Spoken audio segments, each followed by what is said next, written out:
Welcome back to the channel. Thanks for tuning in. If you're new to the channel, thanks for watching. As I stated in the last video, I want to go ahead and get the starter installed and the drive shaft installed tonight. This weekend I'm hoping to get the exhaust wrapped on the car. That's going to be kind of a tedious process because I got to soak that wrap in order to be able to maneuver it around, the exhaust. But I've got the starter laid out here and a drive shaft. I had it tucked away in the rafters. I've got the universal joints all greased up and ready to go. And we're reusing the starter that come off the car. And as you see, it's still the original starter, the Motorcraft. Worked fine the last time I used it. It's been 2 years, but she still should work fine. But that's what I want to do tonight, guys. Go ahead and get those two components installed. And hopefully the next video, we'll start wrapping the exhaust. I want to go ahead and get the exhaust installed on the car before we start bolting a bunch of accessories on. That way we have some some room to work pretty much. So let me get everything set up here and we will get started on the install. Got the starter right here. Get it lifted up into place.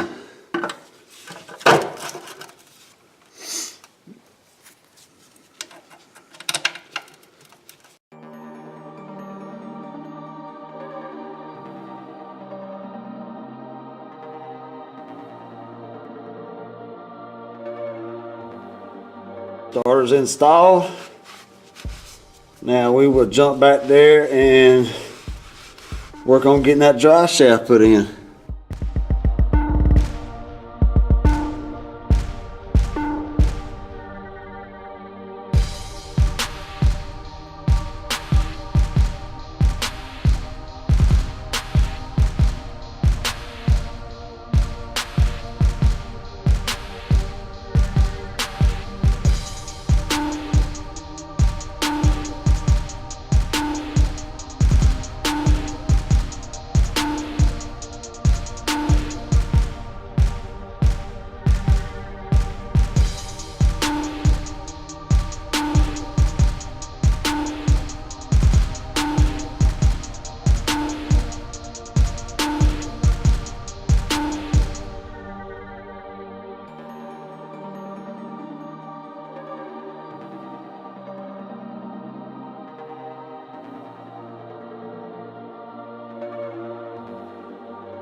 Drive shaft's in.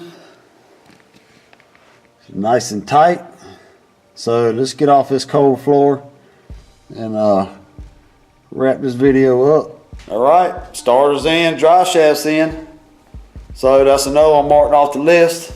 Next video, like I said at the beginning of the video, I plan on start wrapping the hot side here soon. But yeah, that's it, man. So our drivetrain is pretty much in the car now. The only thing left to do is put some, well actually the only thing left to do is bleed out the brake system, and then we can start putting some wheels and tires on it. On the back anyway.